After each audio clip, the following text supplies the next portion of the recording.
ଅନ୍ତୋଦୟ ଗୃହ ଯୋଜନାରେ ଆସିଲା ବହୁତ ବଡ଼ ଖୁସି ଖବର। ତ ଯେଉଁମାନେ ଏହି ଅନ୍ତୋଦୟ ଗୃହ ଯୋଜନାରେ ଆବେଦନ କରିଛନ୍ତି ଏବଂ ଘର ଆପଣମାନେ ପାଇନାହାନ୍ତି, ତାହେଲେ ଆପଣମାନେ ଭିଡ଼ିଓଟିକୁ ପ୍ରଥମରୁ ଶେଷ ପର୍ଯ୍ୟନ୍ତ ଦେଖନ୍ତୁ ଏବଂ ଯେଉଁମାନେ ଏହି ଅନ୍ତୋଦୟ ଗୃହ ଯୋଜନାରେ ଆବେଦନ କରିବାକୁ ଚାହୁଁଛନ୍ତି ସେମାନେ ମଧ୍ୟ ଏହି ଭିଡ଼ିଓଟିକୁ ପ୍ରଥମରୁ ଶେଷ ପର୍ଯ୍ୟନ୍ତ ଦେଖନ୍ତୁ। ତ ଆପଣମାନଙ୍କୁ ନିଶ୍ଚିତ ଭାବରେ ଏହି ଭିଡ଼ିଓଟି ବହୁତ ହେଲ୍ପଫୁଲ୍ ହେବ, ତେଣୁକରି ଆପଣମାନେ ଭିଡ଼ିଓଟିକୁ ନିଶ୍ଚିତ ଭାବରେ ଦେଖନ୍ତୁ। ତ ଦେଖନ୍ତୁ ଆଜ୍ଞା, ମାନେ ଅନ୍ତୋଦୟ ଗୃହ ଯୋଜନାରେ ଯେଉଁମାନେ ପ୍ରଥମ ପର୍ଯ୍ୟାୟରେ ଆବେଦନ କରିସାରିଥିଲେ ସେମାନଙ୍କୁ ଅଲରେଡ଼ି ମିଳିସାରିଛି। ତ ମାର୍ଚ୍ଚ 30 ତାରିଖରେ ଏହି ଅନ୍ତୋଦୟ ଗୃହ ଯୋଜନାର କାର୍ଯ୍ୟାଦେଶ ମିଳିସାରିଛି। ତାପରେ ସରକାର ଟିକିଏ ଲେଟ୍ କରିଦେଲେ ପ୍ରଥମ କିସ୍ତି ଦେବାକୁ। ତ ପ୍ରଥମ କିସ୍ତି ମଧ୍ୟ ବହୁତ ହିତାଧିକାରୀ ପାଇସାରିଲେଣି। ତ ଘର କାମ ମଧ୍ୟ ଆରମ୍ଭ କରିସାରିଲେଣି। ତ ଅନେକ ହିତାଧିକାରୀ ରହିଯାଇଛନ୍ତି ଏହି ପ୍ରଥମ କିସ୍ତି ପାଇବାରେ। ତ ମୋ ପାଖକୁ ଅନେକ କମେଣ୍ଟ ଆସୁଛି ଯେ ସାର୍, ମୋର ପ୍ରଥମ କିସ୍ତି ଏପର୍ଯ୍ୟନ୍ତ ଆସିଲା ନାହିଁ। ତ ମୁଁ ସେହି କମେଣ୍ଟ ଗୁଡ଼ିକ ମଧ୍ୟ ରିପ୍ଲାଏ ଦେଇସାରିଛି। ତ ଦେଖନ୍ତୁ ଆଜ୍ଞା, ମାନେ ଆପଣମାନେ ୱେଟ୍ କରନ୍ତୁ। ନିଶ୍ଚିତ ଭାବରେ ଆପଣମାନଙ୍କର ଯଦି ପ୍ରଥମ କିସ୍ତି ଆସିନାହିଁ, ତାହେଲେ ନିଶ୍ଚିତ ଭାବରେ ପ୍ରଥମ କିସ୍ତି ଆପଣମାନଙ୍କ ଆକାଉଣ୍ଟକୁ ଆସିଯିବ। ତ ସରକାର ଟିକିଏ ଲେଟ୍ କରିଦେଲେ। ତ ସରକାରଙ୍କୁ ମୋର ଏତିକି ଅନୁରୋଧ, ଆପଣମାନେ ଶୀଘ୍ର ଏହି ଅନ୍ତୋଦୟ ଗୃହ ଯୋଜନାର ପ୍ରଥମ କିସ୍ତି ଆକାରରେ ସମସ୍ତ ଯୋଗ୍ୟ ହିତାଧିକାରୀଙ୍କ ଆକାଉଣ୍ଟକୁ ଟଙ୍କା ଦିଅନ୍ତୁ। ତ ବର୍ତ୍ତମାନ ଦେଖିବାକୁ ଗଲେ ଚାଷୀ ଭାଇମାନେ ବହୁତ ହଇରାଣ ହେବେ, କାରଣ ଚାଷ ଟାଇମ୍ ଆସିଲାଣି। ତ ଏପଟେ ଚାଷ କରିବେ ନା ଏପଟେ ଘର କାମ ଆରମ୍ଭ କରିବେ। ତ ଦେଖନ୍ତୁ, ଯଦି ଆପଣମାନେ ଏହି ଅନ୍ତୋଦୟ ଗୃହ ଯୋଜନାରେ ଆବେଦନ କରିବାକୁ ଚାହୁଁନାହାନ୍ତି, ତାହେଲେ ମଧ୍ୟ ଆପଣମାନେ ଭିଡ଼ିଓଟିକୁ ନିଶ୍ଚିତ ଭାବରେ ଦେଖନ୍ତୁ ଯେ ଆପଣମାନଙ୍କର ଗାଁ ଗହଳିରେ ଥିବା ପଡ଼ୋଶୀମାନଙ୍କୁ ଆପଣମାନେ ଏହି ଖବରଟି ଦେଇପାରିବେ, କିମ୍ବା ଆପଣମାନଙ୍କର ରିଲେସନ୍ ଯଦି ଅଛନ୍ତି ତାହେଲେ ମଧ୍ୟ ଆପଣମାନେ ଏହି ଖବରଟି ନିଶ୍ଚିତ ଭାବରେ ଆପଣମାନେ ଦେଇପାରିବେ। ତ ଦେଖନ୍ତୁ, ଆଜିର ଭିଡ଼ିଓରେ ମୁଁ ଆପଣମାନଙ୍କୁ କହିବି ଏହି ଅନ୍ତୋଦୟ ଗୃହ ଯୋଜନାର ଦ୍ୱିତୀୟ ପର୍ଯ୍ୟାୟ ଲିଷ୍ଟ କେବେ ଆସିବ, ତାପରେ କେତେ ଲକ୍ଷ ଘର ଆସିବ ଏହି ଦ୍ୱିତୀୟ ପର୍ଯ୍ୟାୟରେ, ତାହା ମଧ୍ୟ ଏହି ଭିଡ଼ିଓ ମାଧ୍ୟମରେ ସବୁକିଛି ଡିଟେଲ୍ସ ଆପଣମାନଙ୍କୁ କହିବି। ତାପରେ କେତେ ବର୍ଗ ମିଟର ବିଶିଷ୍ଟ ଆପଣମାନେ ଏହି ଅନ୍ତୋଦୟ ଗୃହ ଯୋଜନାରେ ନିର୍ମାଣ କରିବେ, ତାହା ମଧ୍ୟ ଆପଣମାନଙ୍କୁ ଆଜି କହିବି। ଏବଂ ଏହି ଅନ୍ତୋଦୟ ଗୃହ ଯୋଜନାର ଆଉ କିଛି ନୂଆ ଅପଡ଼େଟ୍ ଆପଣମାନଙ୍କୁ ଏହି ଭିଡ଼ିଓ ମାଧ୍ୟମରେ ସବୁକିଛି ଡିଟେଲ୍ସ କହିବି। ତା ପୂର୍ବରୁ ଆପଣମାନଙ୍କୁ ଗୋଟିଏ ଅନୁରୋଧ, ଭିଡ଼ିଓକୁ ଗୋଟିଏ ଆଜ୍ଞା ମାନେ ଲାଇକ୍ କରନ୍ତୁ। ମୋ ଚ୍ୟାନେଲକୁ ପ୍ରଥମେ ଆସିଥିଲେ ଗୋଟିଏ ସବସ୍କ୍ରାଇବ୍ କରି ଅଲ୍ ନୋଟିଫିକେସନ୍ ଉପରେ କ୍ଲିକ୍ କରନ୍ତୁ। ଫଳରେ ଏହିପରି ହେଲ୍ପଫୁଲ୍ ନୂଆ ଭିଡ଼ିଓ ଆପଣମାନେ ପ୍ରଥମେ ପାଇପାରିବେ। ତ ଦେଖନ୍ତୁ, ଯଦି ଆପଣମାନେ ସବସ୍କ୍ରାଇବ୍ କରିଛନ୍ତି, ନିଶ୍ଚିତ ଭାବରେ ଆପଣମାନେ ଏହିପରି ନୂଆ ଅପଡ଼େଟ୍ ମୋ ଚ୍ୟାନେଲ ସାହାଯ୍ୟରେ ପାଇପାରିବେ। ତ ଡେରି ନକରି ଚାଲନ୍ତୁ ଭିଡ଼ିଓକୁ ଷ୍ଟାର୍ଟ କରିବା।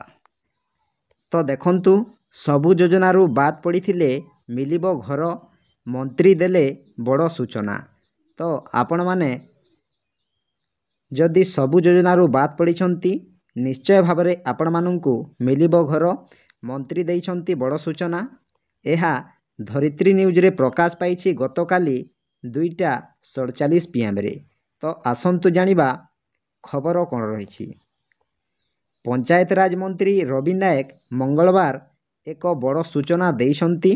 ସବୁ ଯୋଜନାରୁ ବାଦ୍ ପଡ଼ିଥିଲେ ଅନ୍ତୋଦୟ ଯୋଜନାରେ ଘର ମିଳିବ ବୋଲି ମନ୍ତ୍ରୀ କହିଛନ୍ତି।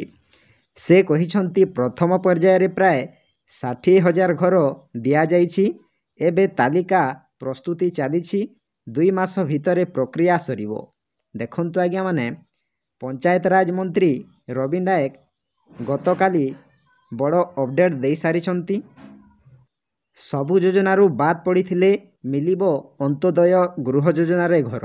ଦେଖନ୍ତୁ ଆଜ୍ଞା, ଯଦି ଆପଣମାନେ ସବୁ ଯୋଜନାରୁ ବାଦ୍ ପଡ଼ିଯାଇଛନ୍ତି ତାହେଲେ ଆପଣମାନଙ୍କୁ ଏହି ଅନ୍ତୋଦୟ ଗୃହ ଯୋଜନାରେ ଘର ମିଳିବ ବୋଲି ପଞ୍ଚାୟତରାଜ ମନ୍ତ୍ରୀ ରବି ନାରାୟଣ ନାୟକ କହିଛନ୍ତି। ତାପରେ ପ୍ରଥମ ପର୍ଯ୍ୟାୟରେ ପ୍ରାୟ 60,000 ଘର ଦିଆଯାଇଛି। ଏବେ ମଧ୍ୟ ତାଲିକା ପ୍ରସ୍ତୁତି ଚାଲିଛି। 2 ମାସ ଭିତରେ ପ୍ରକ୍ରିୟା ସରିବ। ଦେଖନ୍ତୁ ଆଜ୍ଞା, ପ୍ରଥମ ପର୍ଯ୍ୟାୟରେ 60,000 ଘର ମିଳିସାରିଛି। ତ ସେକେଣ୍ଡରେ ମଧ୍ୟ ଆସିବ। କେତେ ଲକ୍ଷ ଘର ଆସିବ ତାହା ମଧ୍ୟ ମୁଁ ଆପଣମାନଙ୍କୁ ଏହି ଭିଡ଼ିଓ ମାଧ୍ୟମରେ ସବୁକିଛି ଡିଟେଲ୍ସ କହିବି।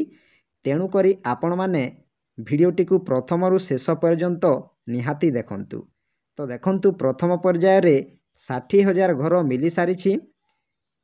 ତାପରେ ଏବେ ତାଲିକା ପ୍ରସ୍ତୁତ ଚାଲିଛି। 2 ମାସ ଭିତରେ ଆପଣମାନଙ୍କୁ ପୁଣି ଦ୍ୱିତୀୟ ପର୍ଯ୍ୟାୟ ଲିଷ୍ଟ ପୁଣି ଆସିଯିବ। ତ କେବେ ଆସିବ ତାହା ମଧ୍ୟ ଏହି ଭିଡ଼ିଓ ମାଧ୍ୟମରେ ମୁଁ ଆପଣମାନଙ୍କୁ କହିବି। ତ ଦେଖନ୍ତୁ, ମୌସୁମୀ ପରେ ଦ୍ୱିତୀୟ ପର୍ଯ୍ୟାୟ ଘର ବଣ୍ଟନ ହେବ।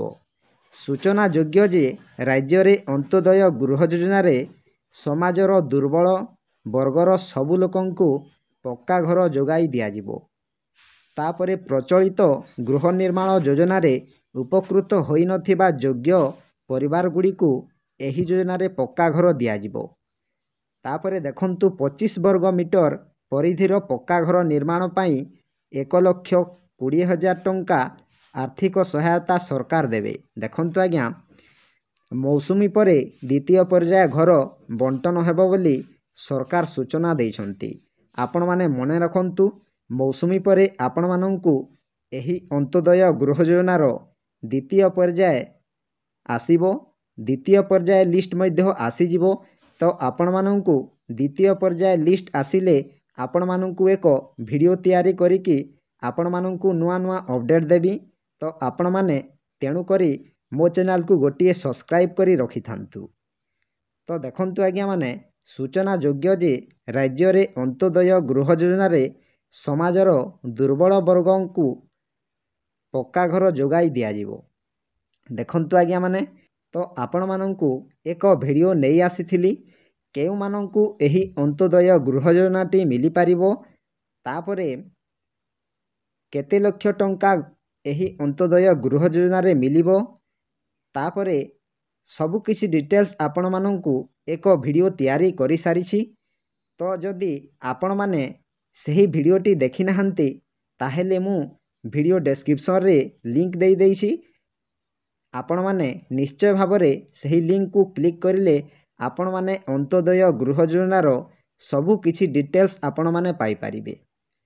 ତାପରେ ଆପଣମାନଙ୍କୁ ଦେଖନ୍ତୁ, ପ୍ରଚଳିତ ଗୃହ ନିର୍ମାଣ ଯୋଜନାରେ ଉପକୃତ ହୋଇନଥିବା ଯୋଗ୍ୟ ପରିବାରଗୁଡ଼ିକୁ ଏହି ଯୋଜନାରେ ପକ୍କା ଘର ଦିଆଯିବ। ଦେଖନ୍ତୁ ଆଜ୍ଞା, ମାନେ ଆପଣମାନଙ୍କୁ ଆଉ ଥରେ କହିଦେଉଛି। ତ କେଉଁମାନଙ୍କୁ ଘର ମିଳିବ ବା ଏହି ଅନ୍ତୋଦୟ ଗୃହ ଯୋଜନାଟି ମିଳିପାରିବ? ତ ଦେଖନ୍ତୁ, ଯେଉଁମାନେ ବିଧବା ଅଛନ୍ତି ତ ସେମାନଙ୍କୁ ଏହି ଅନ୍ତୋଦୟ ଗୃହ ଯୋଜନାଟି ମିଳିବ।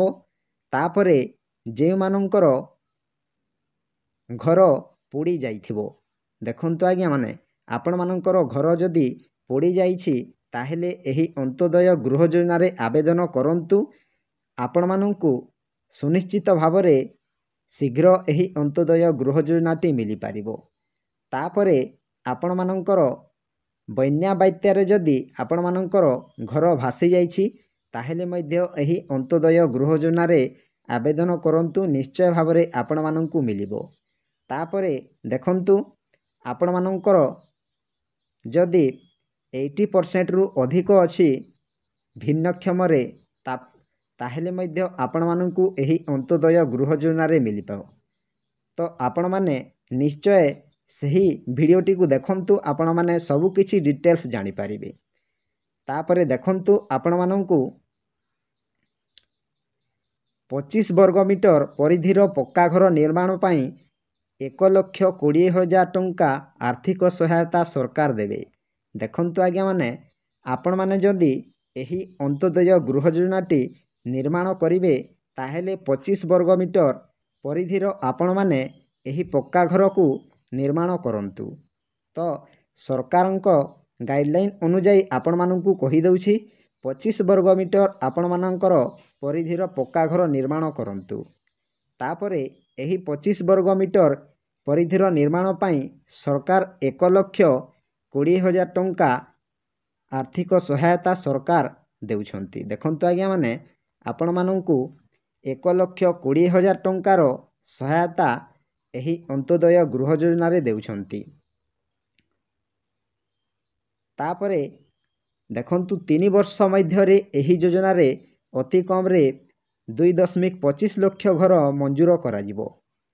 ଏଥିପାଇଁ ପକ୍କା ଘରର ସଂଜ୍ଞା ଓ ପରିବାରର ସଂଜ୍ଞାକୁ ମଧ୍ୟ ସରକାର କୋହଳ କରିଛନ୍ତି। ଏହି ଯୋଜନା ପାଇଁ 7,550 କୋଟି ଟଙ୍କାର ବ୍ୟୟବରାଦ କରାଯାଇଛି। ତାପରେ ଏହି ଯୋଜନାରେ ପକ୍କା ଘରର ସଂଜ୍ଞାକୁ ସରଳୀକରଣ କରାଯାଇ ଆଜବେଷ୍ଟସ୍, ଟିଣ ଓ ଟାଇଲ୍ ଛାତ ଘରକୁ କଚ୍ଚା ଘର ରୂପେ ବିବେଚନା କରାଯାଇଛି। କେବଳ ସିମେଣ୍ଟ ଯେଉଁ କାନ୍ଥ ସହିତ RCC ଛାତକୁ ପକ୍କା ଘର ଭାବେ ବିବେଚନା କରାଯାଇଛି। ଦେଖନ୍ତୁ ଆଜ୍ଞା 3 ବର୍ଷ ମଧ୍ୟରେ ଏହି ଯୋଜନାରେ ଅତି କମ୍ରେ 2.25 ଲକ୍ଷ ଘର ମଞ୍ଜୁର କରାଯିବ। ତ ଆପଣମାନେ ଯଦି ଅନ୍ତୋଦୟ ଗୃହ ଯୋଜନାରେ ଆବେଦନ କରିବାକୁ ଚାହୁଁଛନ୍ତି ତାହେଲେ ଶୀଘ୍ର ଆପଣମାନେ ଆବେଦନ କରନ୍ତୁ। ଦ୍ୱିତୀୟ ପର୍ଯ୍ୟାୟରେ ଆପଣମାନଙ୍କର ଘର ନିଶ୍ଚିତ ଭାବରେ ଆପଣମାନଙ୍କୁ ମିଳିଯିବ। ତାପରେ ଏଥିପାଇଁ ପକ୍କା ଘରର ସଂଜ୍ଞା ଓ ପରିବାରର ସଂଜ୍ଞାକୁ ମଧ୍ୟ ସରକାର କୋହଳ କରିଛନ୍ତି। ଏହି ଯୋଜନା ପାଇଁ 7,550 କୋଟି ଟଙ୍କାର ବ୍ୟୟବରାଦ କରିଛନ୍ତି। ଦେଖନ୍ତୁ ଆଜ୍ଞା ଏହି ଅନ୍ତୋଦୟ ଗୃହ ଯୋଜନାରେ 7,550 କୋଟି ସରକାର ବ୍ୟୟବରାଦ କରିଛନ୍ତି। ତାପରେ ଏହି ଯୋଜନାରେ ପକ୍କା ଘରର ସଂଜ୍ଞାକୁ ସରଳୀକରଣ କରାଯାଇ ଆଜବେଷ୍ଟସ୍, ଟିଣ ଓ ଟାଇଲ୍ ଛାତ ଘରକୁ କଚ୍ଚା ଘର ରୂପେ ବିବେଚନା କରାଯାଇଛି। କେବଳ ସିମେଣ୍ଟ ଯେଉଁ କାନ୍ଥ ସହିତ RCC ଛାତକୁ ପକ୍କା ଘର ରୂପେ ବିବେଚନା କରାଯାଇଛି। ତ ଆପଣମାନେ ଜାଣିପାରିଲେ କେଉଁ ଘରକୁ କେଉଁ ଘର ରୂପେ ବିବେଚନା କରାଯାଇଛି ଆପଣମାନେ ଜାଣିପାରିଲେ। ତ ଆପଣମାନଙ୍କୁ ପ୍ରଥମରୁ କହିଥିଲି ଯେ ମୌସୁମୀ ପରେ ଆପଣମାନଙ୍କୁ ଦ୍ୱିତୀୟ ପର୍ଯ୍ୟାୟ ଲିଷ୍ଟ ଆସିଯିବ। ତାପରେ ଆପଣମାନେ ଜାଣିପାରିଲେ 25 ବର୍ଗ ମିଟର ବିଶିଷ୍ଟ ଆପଣମାନେ ପରିଧିର ଅନ୍ତୋଦୟ ଗୃହ ଯୋଜନା ଆବେଦନ ବା ନିର୍ମାଣ କରିପାରିବେ। ତାପରେ ଦେଖନ୍ତୁ ପରିବାରର ସଂଜ୍ଞାକୁ ମଧ୍ୟ ସରଳୀକରଣ କରାଯାଇ ଯୋଜନାରେ ପରିବାରର ଅର୍ଥ ସ୍ୱାମୀ, ସ୍ତ୍ରୀ, ନିର୍ଭରଶୀଳ ପିତାମାତା ଓ ସନ୍ତାନକୁ ବୁଝାଉଛି। ଏହାଦ୍ୱାରା ସୃଷ୍ଟି ହୋଇଥିବା ନୂଆ ପରିବାରମାନେ ଯୋଜନାରେ ଉପକୃତ ହୋଇପାରିବେ। ଏହି ଯୋଜନାରେ ହିତାଧିକାରୀଙ୍କୁ ଶୌଚାଳୟ ଅଞ୍ଚଳକୁ ବାଦ ଦେଇ 25 ବର୍ଗ ମିଟର ବିଶିଷ୍ଟ ପକ୍କା ଘର ନିର୍ମାଣ ପାଇଁ 1,20,000 ଟଙ୍କା ଆର୍ଥିକ ସହାୟତା ରାଶି ପାଇବେ। ତ ଦେଖନ୍ତୁ ଆଜ୍ଞା ମାନେ ପରିବାରର ସଂଜ୍ଞାକୁ ମଧ୍ୟ ସରଳୀକରଣ କରାଯାଇ ଯୋଜନାରେ ପରିବାରର ଅର୍ଥ ସ୍ୱାମୀ, ସ୍ତ୍ରୀ, ନିର୍ଭରଶୀଳ ପିତାମାତା ଓ ସନ୍ତାନକୁ ବୁଝାଉଛି। ଏହାଦ୍ୱାରା ସୃଷ୍ଟି ହୋଇଥିବା ନୂଆ ପରିବାରମାନେ ଯୋଜନାରେ ଉପକୃତ ହୋଇପାରିବେ। ତାପରେ ଏହି ଯୋଜନାରେ ହିତାଧିକାରୀଙ୍କୁ ଶୌଚାଳୟ ଅଞ୍ଚଳକୁ ବାଦ ଦେଇ 25 ବର୍ଗ ମିଟର ବିଶିଷ୍ଟ ପକ୍କା ଘର ନିର୍ମାଣ ପାଇଁ 1,20,000 ଟଙ୍କା ଆର୍ଥିକ ସହାୟତା ରାଶି ସରକାର ପ୍ରଦାନ କରିପାରିବେ। ତ ଦେଖନ୍ତୁ ଆଜ୍ଞା ମାନେ ଆପଣମାନେ ଜାଣିପାରିଲେ ସବୁକିଛି ଡିଟେଲ୍ସ। ତ ଦେଖନ୍ତୁ ଆପଣମାନେ ଦ୍ୱିତୀୟ ପର୍ଯ୍ୟାୟ ଲିଷ୍ଟ କେବେ ଆସିବ ତାହା ମଧ୍ୟ ଜାଣିପାରିଲେ ଏବଂ କେତେ ବର୍ଗ ମିଟର ପରିଧିର ଆପଣମାନେ ଏହି ପକ୍କା ଘର ନିର୍ମାଣ କରିବେ ତାହା ମଧ୍ୟ ଜାଣିପାରିଲେ। ତାପରେ ଆପଣମାନଙ୍କୁ କହିବି କେତେ ଲକ୍ଷ ଘର ଦ୍ୱିତୀୟ ପର୍ଯ୍ୟାୟରେ ଆପଣମାନଙ୍କୁ ଆସିବ। ଦେଖନ୍ତୁ ଆଜ୍ଞା ଆପଣମାନେ ଯଦି ଆବେଦନ କରିସାରିଛନ୍ତି ତାହେଲେ ଦ୍ୱିତୀୟ ପର୍ଯ୍ୟାୟରେ 1,07,000 ଘର ଆସିବ ବୋଲି ସରକାର ସୂଚନା ଦେଇଛନ୍ତି।